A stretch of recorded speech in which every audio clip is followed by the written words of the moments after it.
जय हिंद प्यारे साथियों, स्वागत है आप सभी का एक बार फिर से खोटा किंग ऑफिशियल पे। तो आइए आज हम एक महत्वपूर्ण सेशन को स्टार्ट करने वाले हैं और झारखंड जीके के जो भी प्रीवियस ईयर के क्वेश्चंस पूछे गए हैं वो सारे प्रश्नों को हम लोग जो है यहाँ से कवर करने वाले हैं। तो इसमें मुख्य रूप से जो आपका होगा झारखंड जीके के प्रश्न यहाँ पे शामिल किया गया है। प्रश्न भले आपके कम होंगे लेकिन यहाँ पे हम लोग कंप्लीट इसमें से एक्सप्लेनेशन देखने वाले हैं ताकि आपको उसके अगल बगल में जितने भी प्रश्न बन सकते हैं वो सारे प्रश्न भी आपके कवर हो जाएं। तो चलिए बिना किसी देरी के शुरुआत करते हैं इस वीडियो को और आप आखिरी तक बने रहेंगे हमारे साथ। यहाँ पे जो हम लोग बात करेंगे वो 30 महत्वपूर्ण प्रश्नों को बात करेंगे, लेकिन आपको यहाँ से लगभग 100 ऐसे प्रश्न होंगे जो कि आपके क्लियर हो जाएंगे, है ना। 100 से अधिक क्लियर हो जाएंगे, लेकिन फिर भी हम कोशिश करेंगे कि इतना तो आपको कम से कम याद हो जाए। चलिए शुरुआत करते हैं इस वीडियो को और आते हैं पहले प्रश्न की ओर और शुरुआत करते हैं हम पहले प्रश्न की। तो पहला सवाल है कि सन 2000 में निर्माण के बाद कितने लोगों ने झारखंड के मुख्यमंत्री के रूप में सेवा की है।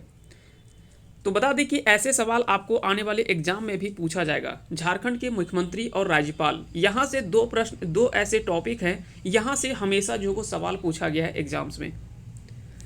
अगर यहाँ पे पूछे कि कितने व्यक्तियों ने, है ना, कि निर्माण के बाद कितने लोगों ने, अगर व्यक्तिगत आधार पे पूछा जाए तो इसका आंसर जो हो जाएगा वो हो जाएगा ऑप्शन ए, यानी 6 लोगों ने व्यक्तिगत आधार पे पूछा जाए। क्लियर हो गया। वो कौन कौन से व्यक्ति हैं? पहला तो सबसे पहले है हेमंत सोरेन और शिबू सोरेन। ये 2 व्यक्ति हैं, वो जेएमएम से है ना, जेएमएम से 2 व्यक्ति बने। जबकि बीजेपी से 3 व्यक्ति बने। कौन कौन?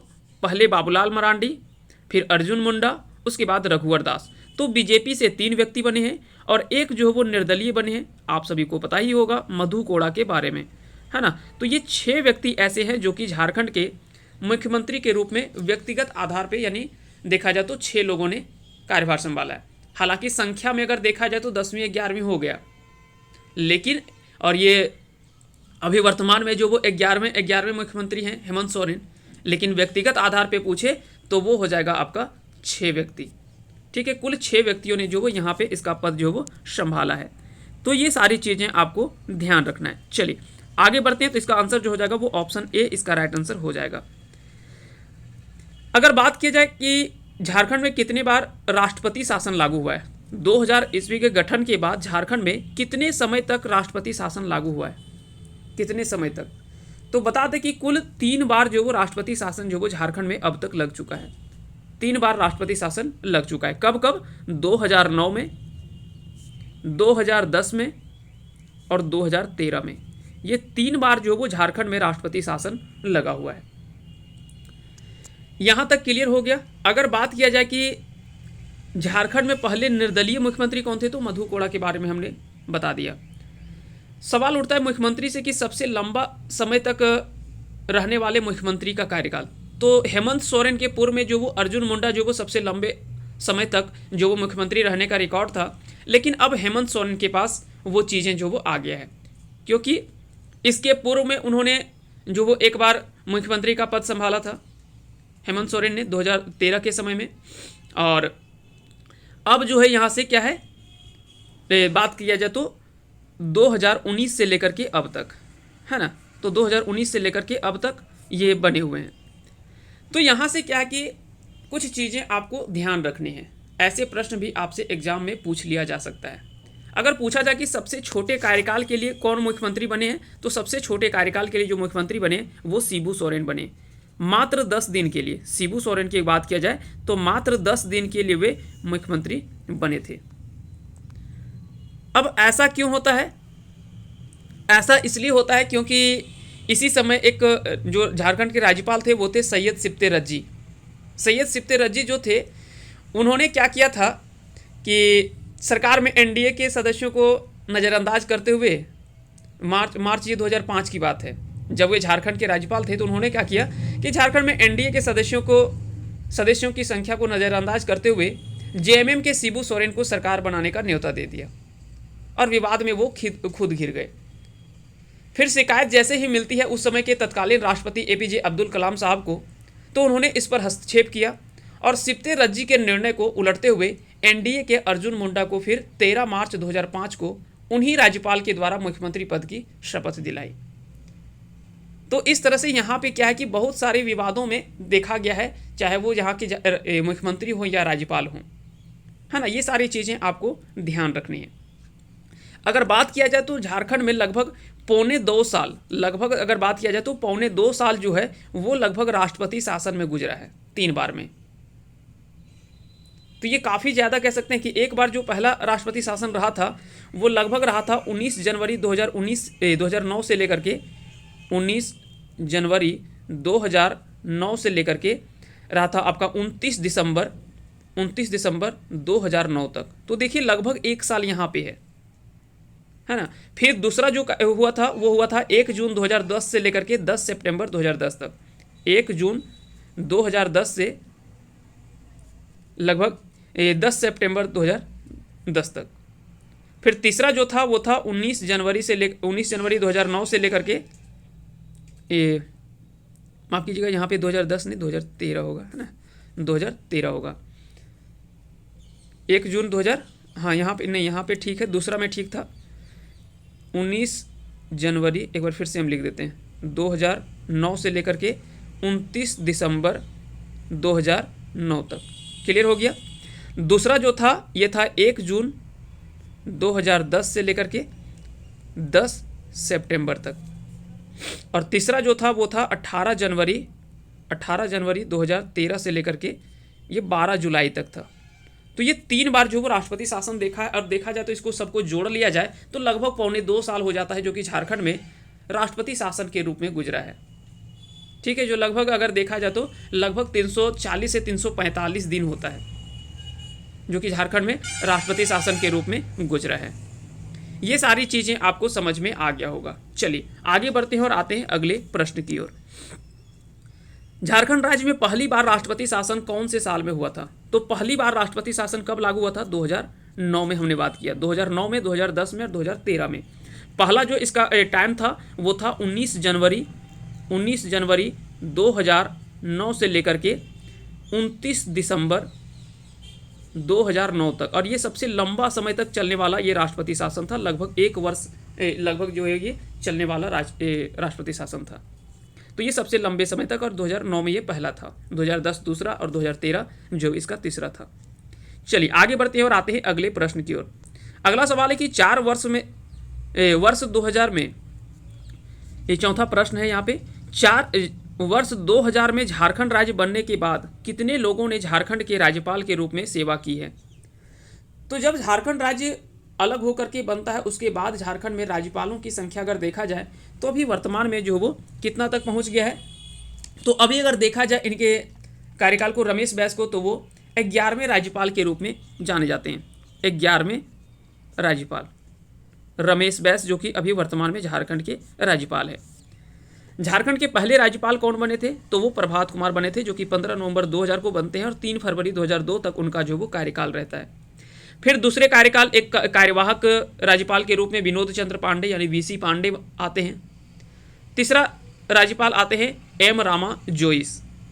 राज्यपाल को लेकर के हम एक सेपरेट वीडियो बनाएंगे और यहाँ से बता दें कि आने वाले एग्जाम में आपको कम से कम 5 प्रश्न ऐसे होंगे जो कि मुख्यमंत्री और राज्यपाल से पूछे जाएंगे। लगभग 5 प्रश्न आपको बता दे रहे हैं हम। यहाँ से इसलिए भी पूछा जाएगा प्रश्न क्योंकि कुछ ऐसे राज्यपाल है जिनका निधन 2020, 21 और 22 के बीच में, इस अंतराल में जो उनका निधन हो गया है। जैसे अगर बात किया जाए तो एम रामा जोइस के बारे में, है ना, एम रामा जोइस के बारे में आपको याद रखना है। उसके बाद वेद प्रकाश मारवा के बारे में आपको याद रखना है जिनका निधन जो वो 5 जून 2020 को हुआ है। वहीं बात किया जाए एम रामा जोइस का तो उनका निधन जो वो 16 फरवरी 2021 को हुआ है। सैयद सिप्ते रज्जी, इनके बारे में आपको याद रखना है, इनका निधन जो वो 20 अगस्त 2022 को हुआ है। ठीक उसी प्रकार से और भी कई ऐसे राज्यपाल हैं उनके बारे में आपको याद रखना है। जैसे एक शंकर नारायणन, उनके बारे में आपको याद रखने हैं जो कि जिनका निधन जो वो 24 अप्रैल 2022 को हुआ है। तो यहाँ से कई ऐसे राज्यपाल हैं जिनका 2021-22 में निधन हुआ है। तो वहाँ से प्रश्न जो वो जरूर पूछे जाएंगे, साथ ही साथ उनके लिखित रचनाओं को भी पूछा जाएगा। चलिए आगे बढ़ते हैं और आते हैं अगले प्रश्न की ओर। इसमें हम एक सेपरेट वीडियो बना देंगे और वो सारा चीज़ आप देख लेंगे। ये पुराना डाटा था क्योंकि ये डाटा उस समय का था जब 2017 में यह एग्ज़ाम हुआ था एसआई का, तो उस समय का यह क्वेश्चन है, झारखंड दरोगा का यह सवाल है। लेकिन अगर वर्तमान में अगर देखें तो वर्तमान में 11 हो गया, क्योंकि उसके बाद एक द्रौपदी मुर्मू बढ़ी है और उसके बाद रमेश बैस, ये 2 व्यक्ति जो इनके अलग बढ़े, तो 11वें राज्यपाल के रूप में भी जाने जाते हैं रमेश बैस। चलिए आगे बढ़ते हैं और अगला सवाल देखते हैं। भारत में झारखंड का कौन सा राज्य के रूप में जाना जाता है? तो भारत की अगर बात किया जाए तो झारखंड के कौन से राज्य के रूप में जाने जाते हैं? तो इसका सही आंसर हो जाएगा, यहाँ पे कुछ एक इतिहास के बारे में आपको थोड़ा सा हम बता दें। 25 अप्रैल 2000 ये समय है, 25 अप्रैल 2000 इस तिथि को क्या होता है कि पृथक झारखंड राज्य के गठन हेतु बिहार राज्य पुनर्गठन विधेयक 2000 को स्वीकृति प्रदान की गई। फिर उसके बाद राजग सरकार ने 25 जुलाई 2000 को लोकसभा में 3 राज्य के निर्माण के लिए विधेयक जो वो प्रस्तुत किए। वो राज्य कौन कौन से थे? छत्तीसगढ़, झारखंड और उत्तराखंड। 3 राज्यों को अलग किए जाने के अलग निर्माण के लिए जो वो राजग सरकार ने लोकसभा में जो वो विधेयक प्रस्तुत किए। समय आता है 2 अगस्त 2000 को, समय आता है फिर 2 अगस्त 2000 ईस्वी। इस दिन जो वो झारखंड राज्य निर्माण के लिए जो वो लोकसभा में जो वो इसका स्वीकृति मिल जाता है। उसके बाद फिर क्या है कि आता है अगला डेट जो वो है 11 अगस्त। यहाँ पे अगस्त हमने लिखा है ना, ये माफ कीजिएगा, यहाँ पे 8 हो जाएगा, ठीक है। 11 अगस्त फिर उसके बाद 2000 इस दिन राज्यसभा में ये प्रस्तुत जो वो स्वीकृति मिल जाता है, स्वीकृति दी जाती है। उसके बाद फिर आता है 25 अगस्त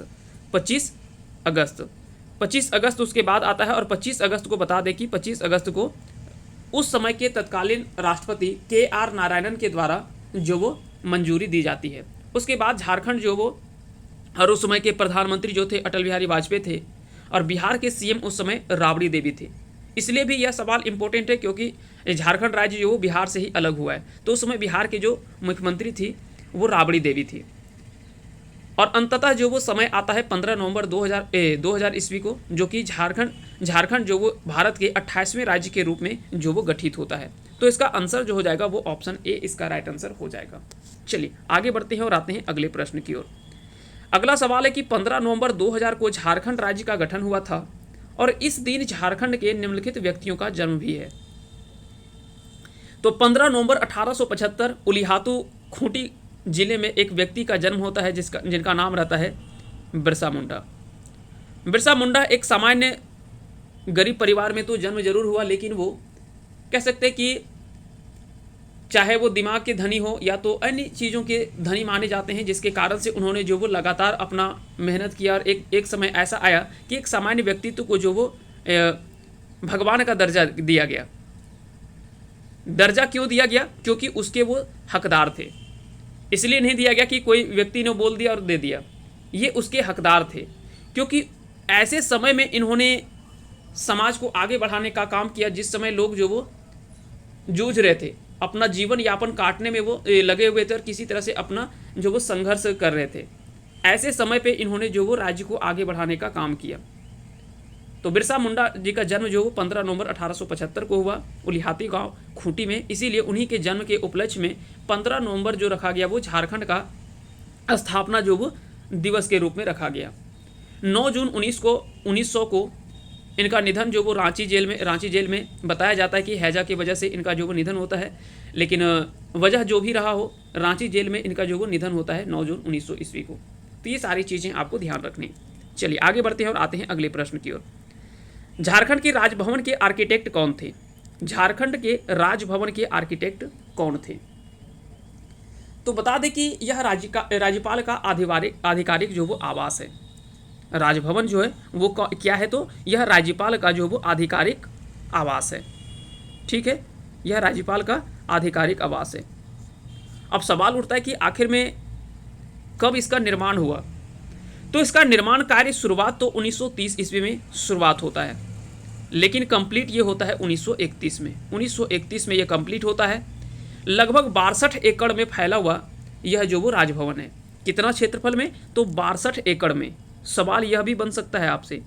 और जितने भी हम आपको डाटा बता रहे हैं, ये सारा डाटा बता दें कि ये कलेक्ट करके एक जगह पे शामिल किया गया और उसके बाद आपको बताया जा रहा है। ऐसा नहीं कि कहीं से भी उठा करके हमने आपको बता दिया, ऐसा नहीं। जो भी आपका ऑफिशियल डाटा है उसी को डाटा को हमने उठाया यहाँ पे।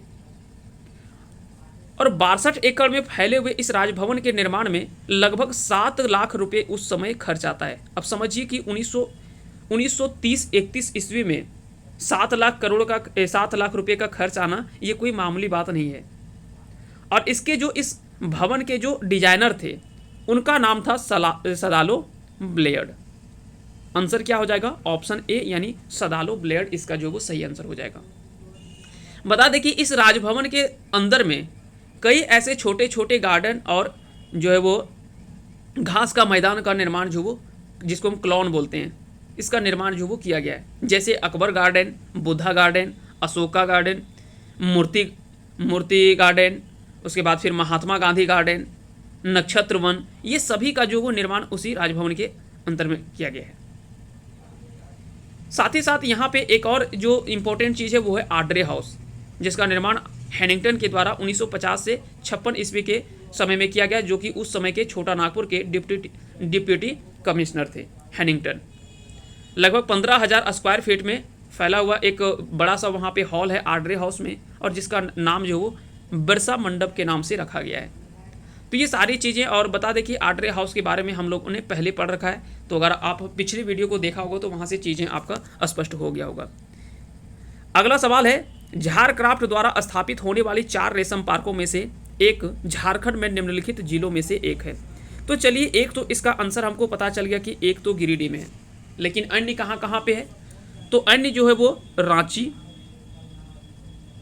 रांची, उसके बाद जसीडीह, आपको याद रखना है, रांची, जसीडीह, उसके बाद एक आता है खरसावां।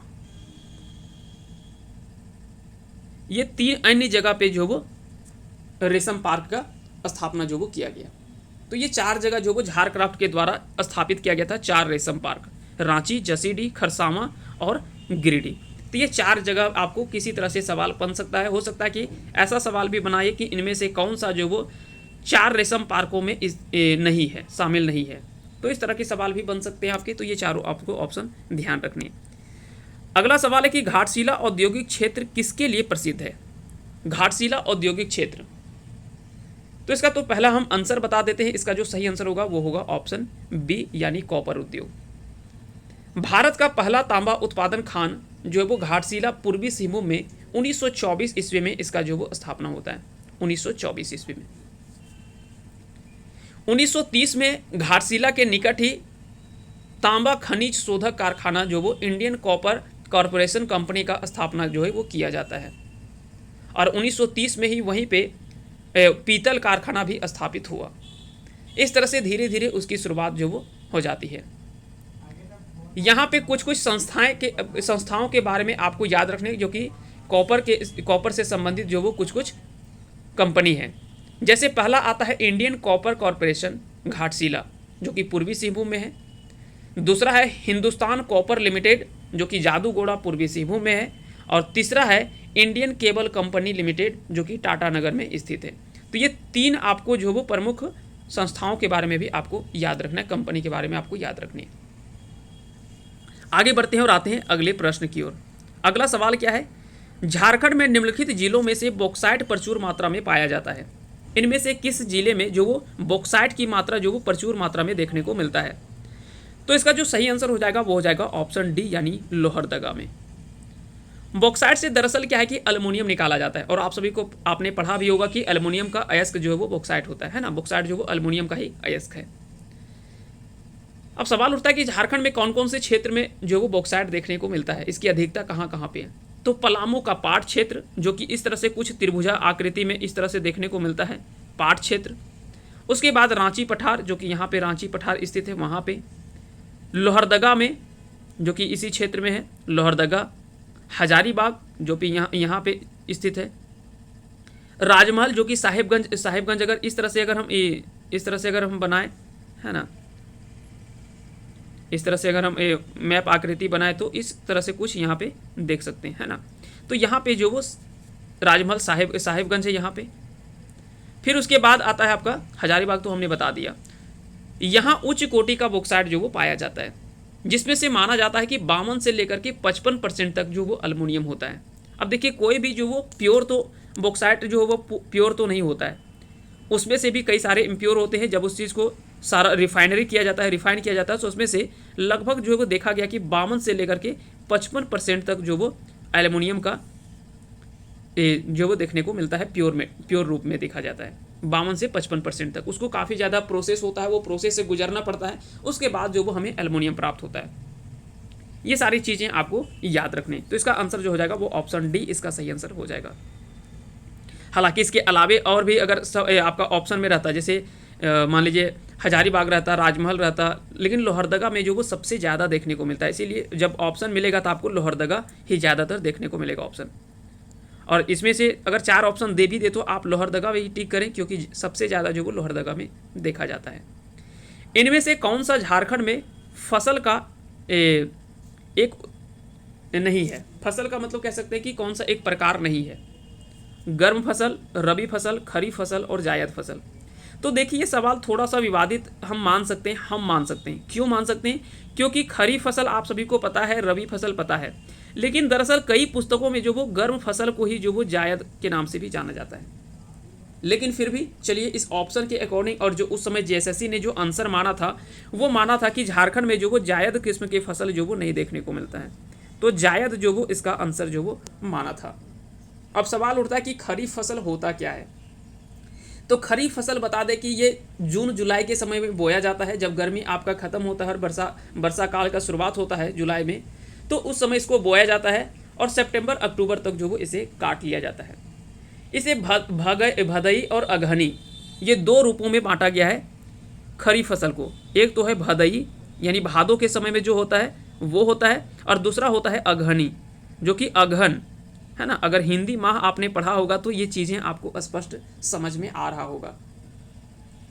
ये सावन भादो कब होता है? तो यही लगभग जुलाई अगस्त के लगभग में होता है ना। ये भादो जो होता है वो लगभग अगस्त के लगभग में होता है। जबकि अगहन कब होता है? तो अगहन बता दें कि यह नवंबर के लगभग में नवंबर के लगभग में होता है, अक्टूबर नवंबर के लगभग में, है ना। जैसे कार्तिक मास से जब छठ आपका खत्म होता है उसके बाद अगहन आता है ना। तो ये सारी चीज़ें आपको ध्यान रखना। तो छठ लगभग देखा गया कि अक्टूबर नवंबर के बीच में, अक्टूबर लास्ट और नवंबर के बीच में ही देखने को मिलता है।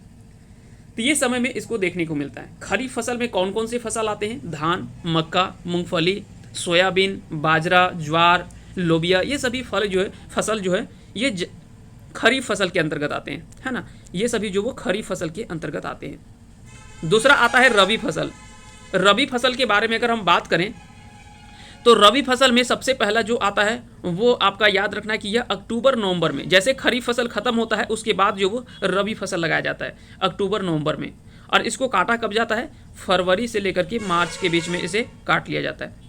फरवरी से मार्च अप्रैल, वही लगभग फरवरी से मार्च के लगभग में जो वो काटा जाता है।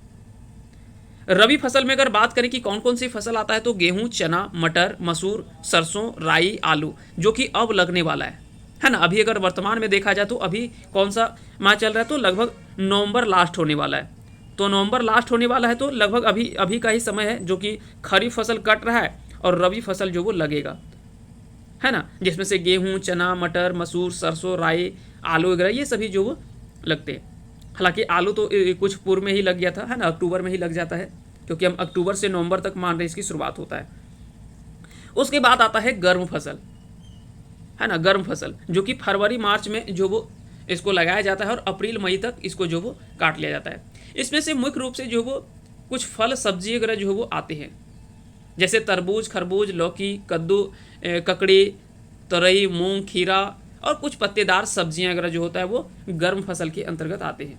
जबकि जायद फसल भी उसी को कहा जाता है। कई पुस्तकों में आप देखेंगे तो गर्म फसल और जायद फसल कोई अंतर नहीं होता है, लेकिन फिर भी हम जेएसएससी के ऑप्शन के अकॉर्डिंग जो वो इसका आंसर जो किया गया था वो ऑप्शन डी किया गया था, यानी जायद फसल। क्रोमाइट और मैंगनीज अयस्क झारखंड के निम्नलिखित जिलों में से पाए जाते हैं। तो क्रोमाइट और मैंगनीज, सबसे पहले हम इसका आंसर आपको बता दें तो इसका जो आंसर हो जाएगा वो ऑप्शन डी इसका राइट आंसर हो जाएगा, पश्चिमी सिंहभूम में।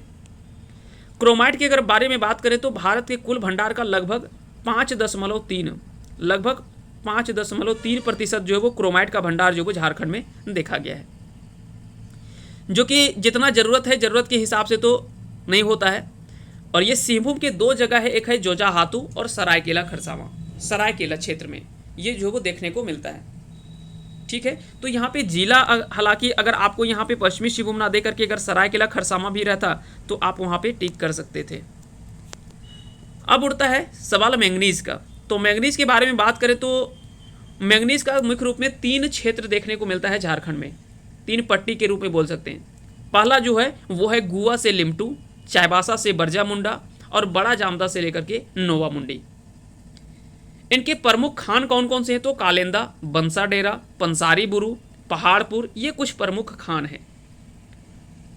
ठीक है, अगर बात किया जाए मैंगनीज भंडार की तो राज्य की आवश्यकता से बहुत कम है, राज्य को और भी मैंगनीज की आवश्यकता होता है जो कि बाहर से इंपोर्ट करना पड़ता है। उपयोग क्या होता है मैंगनीज का, तो बता दें कि स्टील यानी इस्पात बनाने के लिए जो प्रयोग किया जाता है, और आप सभी को पता ही है कि झारखंड में स्टील का निर्माण यानी इस्पात का निर्माण जो वो कितने बड़े पैमाने पर होता है। यही कारण है कि इस्पात इसके लिए मैंगनीज जो वो दूसरे जगह से मंगाया जाता है। उसके बाद सूखी बैटरी और रसायन उद्योग जैसे क्षेत्रों में जो वो मैंगनीज का प्रयोग जो वो किया जाता है। ठीक है, आगे बढ़ते हैं और आते हैं अगले प्रश्न की ओर। झारखंड में लाख टन में कुल कोयला भंडार क्या है? विकल्प में सही आपको छांटना है कि निकटतम आपको यहाँ पे छांटने के लिए दिया गया था। ये हालांकि उस समय का डाटा है, आपको यहाँ पे क्या कि जो डाटा काम आएगा वो करेंट डाटा काम आने वाला है, क्योंकि ये बहुत समय बीत गया है। 2017 का ये डाटा है और अभी वर्तमान में 2022 खत्म होने वाला है, तो लगभग 5 वर्ष का गैप है। तो उस समय जो ऑप्शन इसका बनाया गया था वो ऑप्शन ए इसका सही आंसर था। बता दें कि उत्पादन के दृष्टि से झारखंड जो वो लगभग 1/3 कोयले का, भारत के कुल कोयले उत्पादन का लगभग 1/3 जो वो झारखंड से होता है।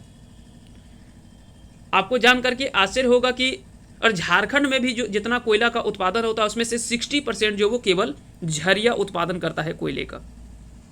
ठीक है, झरिया जो वो लगभग 60% कोयले का उत्पादन अकेले करता है, जो कि बीसीसीएल के अंतर्गत आता है, भारत कोकिंग कोल लिमिटेड के अंतर्गत आता है। वहीं झारखंड में अन्य जगह बात करें तो हजारीबाग, गिरिडीह, रांची, चतरा, लातेहार, पलामू, ये सभी जो वो कोयले का जो भंडार है, जो खान है, ये सभी सीसीएल के अंतर्गत काम करता है। तो कई बार यहाँ पे हम लोगों को क्या है कि सीसीएल और बीसीसीएल में कन्फ्यूजन होता है, तो ये चीज़ें आपको स्पष्ट रखना है कि बीसीसीएल के अंतर्गत जो वो झरिया आता है, झरिया का खान कोयले का, और उसके आसपास का बाकी के जो भी खान हैं, हजारीबाग, गिरिडीह, रांची, चतरा, लातेहार और पलामू, ये सभी जो वो सीसीएल के अंतर्गत आते हैं। झारखंड को खनिजों से होने वाली कुल आय का लगभग 75% जो है वो कोयले से प्राप्त होता है। ये भी जान करके आपको आश्चर्य होगा, भले यहाँ पे खनिज भंडारण तो बहुत सारे हैं, लेकिन आपको याद रखना है कि लगभग 75% जो झारखंड को इससे आय जो मिलता है खनिजों से, उसमें से कोयला का योगदान जो वो 75% रहता है। चलिए आगे बढ़ते हैं और आते हैं अगले प्रश्न की ओर। अगला सवाल है कि भारत का कौन सा राज्य गैर कोकिंग कोल का एकमात्र उत्पादक राज्य है? तो उसका सही आंसर हो जाएगा झारखंड। झारखंड इसका जो वो सही आंसर हो जाएगा। Bokaro industrial area development authority, Bokaro BIADA, BIADA का क्षेत्रफल क्या है? यानी किस इसका जो क्षेत्र जो है वो किस तरफ है? कोल्हान कमिश्नर है, उत्तरी छोटा नागपुर कमिश्नर है, दक्षिणी छोटा नागपुर और पलामू कमिश्नर है, या तो फिर संथाल परगना कमिश्नर है? तो इसका जो सही आंसर हो जाएगा, हमको पता है कि बोकारो जो वो उत्तरी छोटा नागपुर कमिश्नर के अंतर्गत आता है, तो इसलिए आंसर जो हो जाएगा वो तो आपका बी हो जाएगा। लेकिन इसके साथ साथ हमको और भी ध्यान रखना है कि चलिए हमने तो इसके बारे में जान लिया, क्या इसे ऐसा कोई और भी अथॉरिटी या संस्था है क्या? तो बिल्कुल हाँ, झारखंड में कुल ऐसे 4 औद्योगिक क्षेत्र विकास प्राधिकरण है। इसको हिंदी में बोला जाता है औद्योगिक क्षेत्र विकास प्राधिकरण, इंडस्ट्रियल एरिया डेवलपमेंट अथॉरिटी। इसका हिंदी भी आपसे पूछ लिया जा सकता है ना, कि रांची औद्योगिक क्षेत्र विकास प्राधिकरण है ना, उसको क्या कहा जाता है, तो शॉर्ट फॉर्म में पूछा जाता है। तो आपको चार जो नाम याद रखने वो चारों नाम आपको बता दें, उसके बाद हम एक एक करके सभी चीज़ों को हम डिस्कस करेंगे कि आखिर में इसका कार्य क्या होता है, किस लिए इसका जो वो गठन किया गया। तो बता दें कि बियाडा एक तो आपको पता चल गया, दूसरा है आपका RIADA, Ranchi industrial area development authority, ये हो गया। तीसरा एक आपका आता है AIADA, Adityapur industrial area development authority, Adityapur industrial area development authority, ये आपका तीसरा संस्था हो गया। चौथा संस्था इसमें आता है SPIADA, Santhal Pargana industrial area development authority. तो झारखंड में चार जो वो औद्योगिक क्षेत्र विकास प्राधिकरण की स्थापना की गई है। ऐसा माना जाता है कि ये क्या करते हैं, तो जो अपने अपने क्षेत्रों के आधारभूत सुविधाएं जैसे भूमि अधिग्रहण, सड़क, नाली, पार्क, जल आपूर्ति आदि के विकास की जिम्मेदारी जो वो ये सभी संभालते हैं।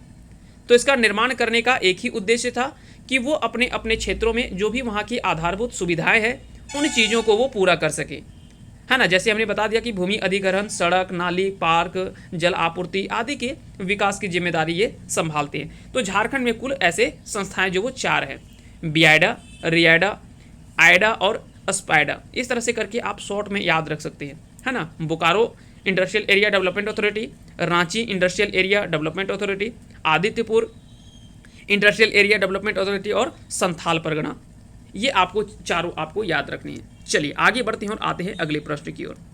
झारखंड की उपराजधानी क्या है? तो झारखंड की राजधानी तो पहले आपको पता होगा कि रांची है, रांची है। और इसका स्थापना कब किया गया था? 1899 में जो वो रांची जिले का गठन हुआ था।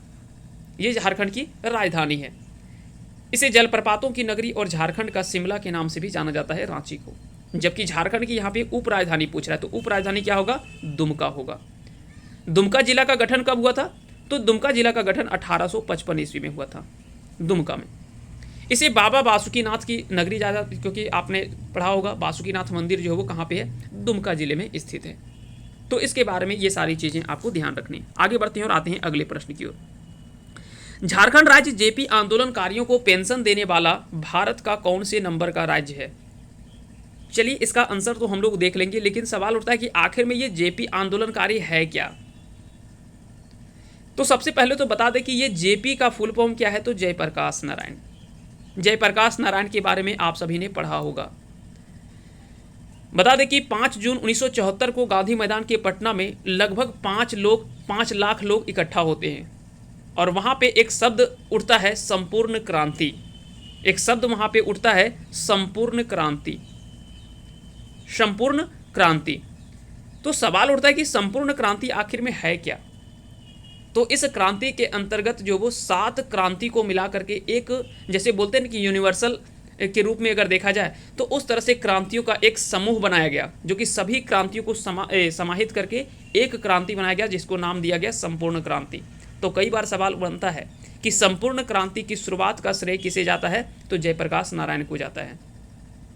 5 जून, ये डेट आप जरूर याद रखेंगे, 5 जून 1974 को, 5 जून 1974 ईस्वी, है ना। 5 जून 1974 ईस्वी गांधी मैदान पटना का रहता है। वहीं पे 5 लोग इकट्ठा होते हैं, 5 लाख लोग लगभग, और वहाँ पे सभी लोग एक साथ इसका विरोध जो एक साथ आह्वान करते हैं। और संपूर्ण क्रांति के अंतर्गत 7 कौन कौन सी क्रांति को शामिल किया गया? चाहे वो राजनीतिक हो, आर्थिक हो, सामाजिक हो, सांस्कृतिक हो, बौद्धिक हो, शैक्षणिक और आध्यात्मिक, ये 7 क्रांतियों को जोड़ करके एक क्रांति का नाम दिया गया संपूर्ण क्रांति। और इसकी शुरुआत जो वो जयप्रकाश नारायण के द्वारा किया गया था। हालांकि इसमें से हम बात करेंगे कैसे इसमें से बीच में ही गोली लगता है, कुछ लोगों को घायल होकर के जाते हैं और वहाँ पे एक बड़ा भगदड़ मच जाता है। तो उसके बारे में हम पूरा डिटेल में कभी हम बाद में बात करेंगे। तो फिलहाल के लिए इतना चीज़ें आपको याद रखना है। जेपी आंदोलनकारियों को पेंशन देने वाला जो भारत का पहला राज्य था वो था बिहार, और दूसरा राज्य है झारखंड। तो इसका सही आंसर जो हो जाएगा वो ऑप्शन बी इसका राइट आंसर हो जाएगा। चलिए आगे बढ़ते हैं और शुरुआत देखते हैं अगले प्रश्न को। झारखंड धाम किस जिले में स्थित है? झारखंड धाम की अगर बात करें तो यह कहाँ पे? तो यह गिरिडीह जिले में स्थित है। यहीं पे एक और आपको नाम याद रखना है इसी तरह से, हरिहर धाम। हरिहर धाम ये भी कहाँ पे है? तो ये भी जो वो झारखंड के गिरिडीह जिले में ही स्थित है। लंगटा बाबा, एक लंगटा बाबा जो कि मिर्जागंज में है, यह भी कहाँ पे है, यह भी सवाल जो वो पूछा गया है। लंगटा बाबा कहाँ, किस जिले में स्थित है? मिर्जागंज गिरिडीह में ही स्थित है। और खंडोली पार्क जो है वो तो आपको पता ही होगा कि वो गिरिडीह में स्थित है। चलिए आगे बढ़ते हैं और आते हैं अगले प्रश्न की ओर। झारखंड में एचईसी का कारखाना किस देश के सहयोग से लगाया गया है? झारखंड में एचईसी का कारखाना किस देश के सहयोग से लगाया गया है? तो एचईसी का फुल फॉर्म क्या होता है? इसका फुल फॉर्म होता है heavy engineering corporation. Heavy engineering corporation, है ना, हैवी इंजीनियरिंग कारपोरेशन, है ना। चलिए, हैवी इंजीनियरिंग कारपोरेशन इसका जो वो पूरा नाम होता है। कब इसका स्थापना किया गया? तो इसकी स्थापना जो वो 1958 ईस्वी में हुआ था। कब हुआ था? 1958 में। तो क्या उत्पादन 58 में ही शुरुआत हो गया? तो नहीं, जब इसकी स्थापना की गई 58 में तो उत्पादन की शुरुआत नहीं हुई थी। उत्पादन की शुरुआत इसमें होता है 1963 से। 1963 से जो वो इसमें उत्पादन की शुरुआत होता है। तो सवाल दोनों टाइप से पूछता है कि कब किया गया, स्थापना कब किया गया? 1958 में। इसमें उत्पादन कब शुरुआत होता है? तो 1963 ईस्वी में इसमें जो वो उत्पादन का कार्य शुरुआत होता है। किसके सहयोग से इसकी स्थापना की गई थी? तो रूस और चेकोस्लोवाकिया। रूस और चेकोस्लोवाकिया के सहयोग से इसकी जो वो स्थापना की गई थी। तो यहाँ पे अगर चेकोस्लोवाकिया की जगह पे अगर रूस भी दे दे तो भी आप आंसर जो वो टिक कर लीजिएगा। ये दोनों चीजें आपको स्पष्ट होनी चाहिए। एचईसी के द्वारा 3 उद्योग को यहाँ पे जो वो स्थापित किया गया था, जिसमें से तीनों उद्योगों के बारे में आपको बता दें। एक तो आता है HMBP, एक आता है HMTP और एक है आपका FPP। क्या क्या होता है इसका पूर्ण रूप? तो HMBP का होता है heavy machine building plant. Heavy machine building plant जो कि रूस के सहयोग से इसकी स्थापना की गई थी। इसका मुख्य उद्देश्य क्या है? लौह इस्पात संबंधी उपकरण का निर्माण करना, जैसे क्रेन, एक्सकवेटर आदि इस उपकरणों का जो वो निर्माण करता है, लौह इस्पात संबंधी उपकरण का। और ये रूस के सहयोग से स्थापना किया गया था, रूस के सहयोग से। दूसरा आपका है HMTP। तो HMBP के बारे में आपको पता चल गया, हैवी मशीन बिल्डिंग प्लांट, है ना, ये पता चल गया। HMTP का पूर्ण रूप क्या होता है? Heavy machine tools plant. Heavy machine tools plant, और टूल्स का मतलब आपको समझ में आ गया होगा, है ना। यह चेकोस्लोवाकिया के सहयोग से गठन किया गया था। यह चेकोस्लोवाकिया के सहयोग से गठन किया गया था। इसमें से क्या है कि भारी मशीन का निर्माण होता है, तो वहाँ पे जो भी औजार का निर्माण होता है ना, वो सभी औजारों का निर्माण जो वो यही काम करता है। उसको औजार के रूप में जो बना करके यही जो वो भेजता है। तो ये HMTP यानी हैवी मशीन टूल्स प्लांट का जो वो कार्य है ना, था नहीं है। उसके बाद आता है तीसरा आपका FPP, foundry forge plant. Foundry forge का अर्थ क्या होता है? फाउंड्री फोर्ज का हिंदी का अर्थ होता है ढलाई भट्टी। ढलाई भट्टी प्लांट का कारखाना हो गया, तो ढलाई भट्टी का कारखाना है ये मुख्य रूप में। मान लेते हैं कि ये एक ऐसा है, पहले तो बता दें कि यह चेकोस्लोवाकिया के सहयोग से ही ये दोनों का गठन किया गया। हैवी मशीन टूल्स प्लांट और फाउंड्री फोर्ज प्लांट, ये दोनों का गठन जो वो चेकोस्लोवाकिया के सहयोग से किया गया, जबकि हैवी मशीन बिल्डिंग प्लांट का निर्माण जो वो रूस के सहयोग से किया गया। तो ये HEC का ही जो वो तीनों सब, है ना, याद रखना ये सब प्लांट है, HEC का ही है। अब HEC इसमें क्या मुख्य योगदान देता है, तो हम उन चीज़ों को भी हम समझेंगे, लेकिन FPP के बारे में पहले हम समझ लें। तो FPP जो होता है फाउंड्री फोर्ज प्लांट, ये चेकोस्लोवाकिया के सहयोग से गठन हुआ। इसका मुख्य कार्य क्या होता है कि HMBP और HMTP ये दोनों की आवश्यकताओं को पूर्ण करना। इसका मुख्य उद्देश्य जो होता है वो HMBP और HMTP ये दोनों का जो भी आवश्यकता होता है उसको पूरा करना। अब आवश्यकता क्या होगा भाई? अगर हमें रोटी बनाना तो उसके लिए आटा चाहिए। आटा कहाँ से देगा? तो पता चला कि एक मशीन है जो कि गेहूँ वगैरह पीसता है, तो उसने क्या किया कि हमको आटा पीस करके दे दिया। अब सवाल उठता है कि गेहूँ कहाँ से मिलेगा?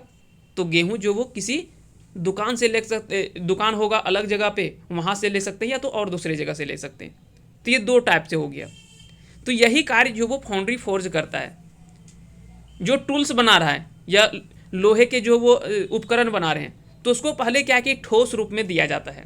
उसको क्या कि ठोस के रूप में दिया जाता है। जैसे भारी मशीन या औजार निर्माण के लिए लोहा गलाकर विशेष आकृति में ढाल करके भेजा जाता है दोनों के पास में। जैसे हम समझते हैं, आपने यहाँ पे कुछ भी थोक रूप में दे दिया, ये पूरा प्लांट है, भट्टी है, इसमें से आपने क्या किया, इसमें से जो है वो आपने डाल दिया और यहाँ से एक इस रूप में जो वो दे दिया गया, ये ठोस रूप है। लेकिन इसको तोड़ तोड़ करके अलग अलग जो वो उपकरण का निर्माण किया गया और ये काम जो वो उन दोनों का होता है, हैवी मशीन बिल्डिंग प्लांट का और हैवी मशीन टूल्स प्लांट का। वो दोनों जो वो इसका तोड़ तोड़ करके अपना अलग अलग जो वो निर्माण करते हैं। लेकिन फाउंड्री फोर्ज क्या करता है कि वो सभी को लोहा गला करके और एक ठोस आकृति में दे देता है उसे, कहता है कि चलो भाई ये तुम ले लो, अब तुमको इसको जो मन करना है करो। जैसे दुकानदार ने क्या किया, तुमको आटा दे दिया, तुमको आटा या बेसन दे दिया, तुमको बेसन दे दिया, बोला कि भैया अब तुमको बेसन से जो बनाना है तुम बनाओ, चाहे इसका बेसन का तुम पकौड़ी बना लो, चाहे तुम इसका सेवई छान लो या आलू चॉप छान लो, या जो भी बनाना है तुम इसका बनाते जाओ, हमको उससे कोई मतलब नहीं है। हमने तुमको क्या कि बेसन एक जो वो ठोस रूप में एक चीज़ दे दिया। तो ठीक उसी प्रकार से जो वो फाउंड्री फोर्ज का काम होता है। चलिए आगे बढ़ते हैं और आते हैं अगले प्रश्न की ओर। झारखंड उच्च न्यायालय के पहले मुख्य न्यायाधीश कौन थे? झारखंड उच्च न्यायालय के पहले मुख्य न्यायाधीश कौन थे? तो इसका आंसर हो जाएगा विनोद कुमार गुप्ता। विनोद कुमार गुप्ता जो वो झारखंड के पहले उच्च न्यायालय के पहले मुख्य न्यायाधीश माने जाते हैं। इनको शपथ जो वो किनके द्वारा दिलाया गया था? तो प्रभात कुमार जो कि झारखंड के फर्स्ट गवर्नर रहे, है ना, इन्हीं के द्वारा जो इनको शपथ दिलाया गया। अब सवाल उठता है कि आखिर में नियुक्ति इनकी कौन करते हैं? मुख्य न्यायाधीश की नियुक्ति किनके द्वारा किया जाता है? तो बता दें कि राष्ट्रपति मुख्य न्यायाधीश की नियुक्ति सर्वोच्च न्यायालय के मुख्य न्यायाधीश एवं संबंधित राज्यों के राज्यपाल के परामर्श से इनकी नियुक्ति जो वो करते हैं। तो ये सारी चीज़ें आपको ध्यान रखना है। बता दें कि जब झारखंड का गठन हो रहा था उस समय कुल न्यायाधीशों की संख्या जो था वो 8 था, 1 मुख्य न्यायाधीश और 7 अन्य न्यायाधीश। वर्तमान में आप सभी को पता ही है 21 या 22 है, ये आप कमेंट करके बताएंगे कि वर्तमान में अभी जो वो 21 है या तो फिर 22 मुख्य न्यायाधीश हैं, ये आपको कमेंट करके बताना है। तो आपको याद रखना कि 21 ही है मेरे हिसाब से, जो हमने पिछला डाटा पढ़ा है कुछ दिन पहले, तो 21 ही था। आप कमेंट करके इसे कंफर्म कर देंगे कि इसका सही आंसर क्या होगा, कि झारखंड उच्च न्यायालय में वर्तमान में कितने मुख्य न्यायाधीश हैं। चलिए आगे बढ़ते हैं और आते हैं अगले प्रश्न की ओर। किस देश के सहयोग से रांची में फाउंड्री फोर्ज संयंत्र कारखाना स्थापित किया गया? तो देखिए अभी हमने इसके बारे में बात किया। एक हमने बात क्या था? HMBP, heavy machine building plant, HMBP। तो इसका निर्माण जो केवल रूस से किया गया है ना, रसिया से किया गया। बाकी के दो जो था HMTP और FPP यानी फाउंड्री फोर्ज, ये दोनों का जो निर्माण किया गया वो चेकोस्लोवाकिया के द्वारा ही किया गया है, चेकोस्लोवाकिया के द्वारा। तो यहाँ पे अब सवाल उठता है कि पूर्व चेकोस्लोवाकिया क्या है? तो दरअसल क्या था कि उस समय जो वो जिस तरह से चेकोस्लोवाकिया जो था वो वर्तमान में उस तरह से नहीं है, अभी वर्तमान में वो टूट करके अलग बना हुआ है, इसीलिए इसका नाम जो वो पूर्व चेकोस्लोवाकिया नाम दिया जाता है। तो इसका सही आंसर जो हो जाएगा वो ऑप्शन बी इसका राइट आंसर हो जाएगा। चलिए आगे बढ़ते हैं और आते हैं अगले प्रश्न की ओर। झारखंड राज्य चांडिल जल विद्युत योजना किस नदी पर स्थित है? झारखंड राज्य चांडिल जल विद्युत योजना किस नदी पर स्थित है? तो इसका आंसर जो होगा वो ऑप्शन डी इसका सही आंसर हो जाएगा। स्वर्णरेखा जल विद्युत परियोजना जिसका निर्माण जो वो 1989 में ओरमांझी रांची में किया गया। इस परियोजना के तहत स्वर्णरेखा नदी पर स्थित हुंडरू जलप्रपात से लगभग 120 मेगावाट जल विद्युत उत्पादन किया जाता है। तो ये सारी चीज़ें आपको ध्यान रखने हैं, यहाँ से कहीं से भी प्रश्न जो वो आपको पूछा जा सकता है। चलिए अगला सवाल है कि झारखंड में कौन सी जगह जिसे छोटा नागपुर की रानी भी कहा जाता है? छोटा नागपुर की रानी किसे कहा जाता है भाई? तो नेतरहाट को कहा जाता है। कहाँ पे है यह? तो नेतरहाट जो वो लातेहार डिस्ट्रिक्ट में है, झारखंड के लातेहार जिले में है। क्लियर हो गया। अगर बात किया जाए कि झारखंड के शिमला किसे कहा जाता है, तो झारखंड के शिमला जो वो रांची को कहा जाता है। झारखंड की शिमला किसे कहा जाता है? तो रांची को कहा जाता है। लेकिन नेतरहाट भी जो काफ़ी अच्छा स्थल माना जाता है, काफ़ी एक कह सकते हैं कि काफ़ी सुंदर दृश्य देखा गया है यहाँ पे जो वो नेतरहाट स्थल का। तो इसलिए ये काफ़ी इंपॉर्टेंट जो वो घूमने के लिए जो वो काफ़ी अच्छा स्थान माना जाता है नेतरहाट। चलिए आगे बढ़ते हैं और आते हैं अगले प्रश्न की ओर। दलमा वन्यजीव अभयारण्य किस वर्ष उद्घाटन हुआ था? दलमा वन्यजीव अभयारण्य, हालांकि यहाँ पे ऑप्शन में 1975 है, लेकिन 1976 इसका जो वो सही आंसर होना चाहिए था, है ना, 1976 इसका राइट आंसर होना चाहिए था।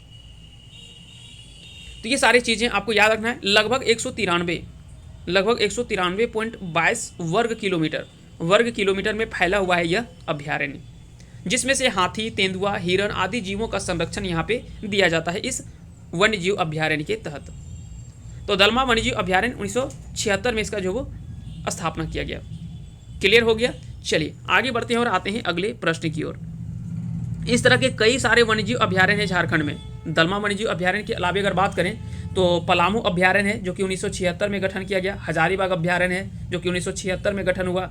महुआ डांड जो कि लातेहार में है 1976 में गठन किया गया। दलमा 1976 में। तोपचाची अभयारण्य जो कि धनबाद में है 1978 में। लाबालोंग जो कि चतरा में स्थित है उसका स्थापना भी 1978 में किया गया। पारसनाथ अभयारण्य जो कि 1981 में गठन किया जाता है, 1981 में गठन किया जाता है ना। इसी प्रकार से अगर बात करें तो कोडरमा जो वन्यजीव अभयारण्य है इसका स्थापना 1985 में किया गया। पालकोट अभयारण्य की बात करें, पालकोट अभयारण्य तो उसका स्थापना 1990 में है ना। पालकोट अभयारण्य जो कि गुमला में स्थित है। उधवा पक्षी विहार 1991 में इसकी स्थापना की गई, है ना। उसके बाद एक आपका आता है राजमहल पक्षी विहार जो कि साहिबगंज में स्थित है। तो ये कुछ जो वो अभयारण्य है झारखंड में स्थित। लगभग आपको 10-11 अभयारण्य है यहाँ के। इन सभी के बारे में आपको याद रखना है। यहाँ से सवाल जो वो किसी तरह से भी कहीं से भी बन सकता है। साथ ही साथ एक चीज़ और याद रखना कि बिरसा भगवान जैविक उद्यान जो कि उरमांझी रांची में स्थित है 1994 में उसका जो वो गठन किया गया था। बिरसा भगवान जैविक उद्यान, यह भी सवाल कई बार रिपीटेड सवाल है, कई बार पूछा गया है। अगला सवाल है कि बेतला राष्ट्रीय उद्यान झारखंड के निम्नलिखित कौन से जिले में स्थित है? बेतला राष्ट्रीय उद्यान, तो यह जो वो कहाँ पर स्थित है? तो इसका जो सही आंसर हो जाएगा वो ऑप्शन सी, यानी बेतला राष्ट्रीय उद्यान, ये जो वो कहाँ पे स्थित है? तो बता दें कि बेतला राष्ट्रीय उद्यान के बारे में हम थोड़ा सा आपको बता देते हैं। सितंबर 1986 में, है ना, इसका जो निर्माण जो वो किया गया था, स्थापना किया गया था बेतला राष्ट्रीय उद्यान का। बेतला राष्ट्रीय उद्यान के बारे में अगर देखा जाए तो यह काफ़ी इंपॉर्टेंट माना जाता है और झारखंड का एकमात्र राष्ट्रीय उद्यान जो वो माना जाता है बेतला राष्ट्रीय उद्यान को। यहाँ तक क्लियर हो गया? तो कई बार सवाल यहाँ से पूछा जाता है कि बेतला राष्ट्रीय उद्यान जो वो झारखंड का एकमात्र राष्ट्रीय उद्यान है। इसकी स्थापना जो वो सितंबर 1986 ईस्वी में, इसकी स्थापना सितंबर 1986 ईस्वी में 1986 में इसका जो वो स्थापना किया गया था। क्लियर हो गया? कहाँ पे है? तो यह लातेहार डिस्ट्रिक्ट में है। कहाँ पे? तो लातेहार जिले में स्थित है बेतला राष्ट्रीय उद्यान।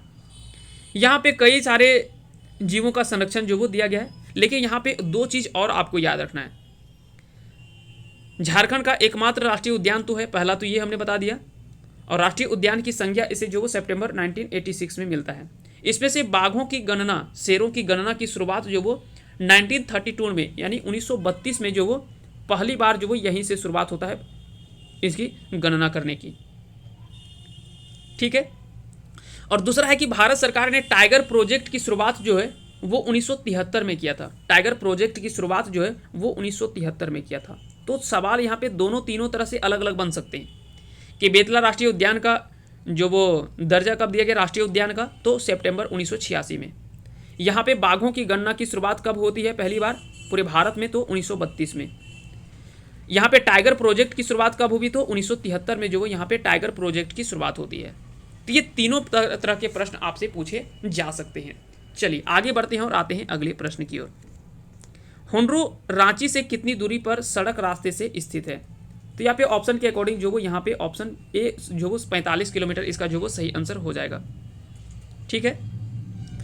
तो ये चीज़ें आपको ध्यान रखना है। यहाँ से और भी कई सवाल बन सकते हैं, जैसे स्वर्णरेखा नदी पर रांची में स्थित है। ये स्वर्णरेखा नदी पर स्थित है, स्वर्णरेखा नदी पर, है ना। अगर इसकी ऊंचाई की बात करें तो 74 मीटर जो वो इसकी ऊंचाई है। 74 मीटर जो वो इसकी ऊंचाई है। अगर फीट में इसको बदलेंगे तो लगभग 240 या 243 फीट होता है। 243 फीट होता है, जो कि कई बार फीट में भी आपसे पूछ लिया जाता है। अगर आपको मीटर और फीट में कन्फ्यूजन हो रहा होता है तो वैसे में आपको करना कुछ नहीं है। 74 को क्या करना है? 74 को जो वो आपको गुना कर देना है 3.28। यार जो भी मीटर दे रखा है, मीटर दे रखा है, लगभग आपको 3.28 से आप उसको मल्टीप्लाई करेंगे, आपको जो वो फीट निकल करके आ जाएगा। तो ये चीज़ें आपको ध्यान रखना है। कई बार यहाँ पे लोगों को कन्फ्यूजन होता है कि मीटर में तो याद है लेकिन फीट में याद नहीं है, या तो फीट में याद है मीटर में याद नहीं है। तो फीट में याद है तो उसको 3.28 से भाग दे दीजिए, और अगर मीटर में आपको याद है तो उसको 3.28 से गुना करके निकाल लीजिए, आपका आंसर यहाँ से निकल करके आ जाएगा। चलिए आगे बढ़ते हैं और आते हैं हम अगले प्रश्न की ओर। अगला सवाल है 27वां प्रश्न, किस साल बोकारो को जिले का दर्जा दिया गया था? तो किस साल बोकारो को जिला का दर्जा दिया गया? तो इसका सही आंसर क्या हो जाएगा? ऑप्शन डी इसका राइट आंसर हो जाएगा। 1 अप्रैल 1991 को बोकारो जिले का गठन होता है ना? बोकारो जिले का गठन होता है। इसमें प्रखंडों की संख्या जो वो 9 है। बाकी की चीज़ें आपको जब हम डिस्ट्रिक्ट वाइज इन चीज़ों को हम कवर करेंगे तो वहाँ पे हम सारा चीज़ कवर करेंगे। बोकारो के प्रसिद्ध व्यक्ति कौन है? तो बोकारो के प्रसिद्ध व्यक्ति जो है वो बता दें कि संथाल समुदाय के पिता के नाम से जाने जाते हैं लुगुबुरु, जो कि बोकारो के एक प्रसिद्ध व्यक्ति के रूप में जाने जाते हैं लुगुबुरु, और संथाल समुदाय के ये पिता भी कहे जाते हैं। चलिए आगे बढ़ते हैं और आते हैं अगले प्रश्न की ओर। निम्नलिखित वर्षों में चतरा एक अलग जिला बना दिया गया था। चतरा जिला का गठन जो वो कब होता है? तो 29 मई 1991 ईस्वी को, 29 मई 1991 ईस्वी को चतरा जिले का जो वो गठन होता है। इसे छोटा नागपुर का प्रवेश द्वार भी कहा जाता है। इसे छोटा नागपुर का प्रवेश द्वार भी चतरा जिले को कहा जाता है। साथ ही साथ यहाँ पे लावालौंग अभ्यारण्य जो वो एक यहाँ पे चर्चित अभ्यारण्य जो है, इसके बारे में भी आपको याद रखना, जो कि चतरा जिले में स्थित है। और लावालौंग अभ्यारण्य का स्थापना जो वो गठन किया गया था वो 1978 ईस्वी में किया गया था चतरा जिले में। यहाँ पे और भी कुछ चीज़ें हैं, जैसे कोलवा पहाड़ी या कोलेश्वरी मंदिर जो है, जहाँ पे हिंदू, बौद्ध और जैन ये तीनों का संगम माना जाता है। भद्रकाली या भदुली मंदिर भी आपको पता है, भद्रकाली मंदिर के बारे में, जो कि काफ़ी ज़्यादा चर्चित है। तो ये सारी चीज़ें जो वो चतरा में स्थित है। साथ ही साथ आपको याद रखना कि चतरा जो वो सबसे छोटा संसदीय क्षेत्र भी है। चतरा जो वो सबसे छोटा संसदीय क्षेत्र भी है। तो ये सारी चीज़ें आपको ध्यान रखनी है। आइए बढ़ते हैं आगे, और आज का आखिरी सवाल है, इसका आंसर आपको कमेंट करके बताना है इसका सही आंसर क्या होगा।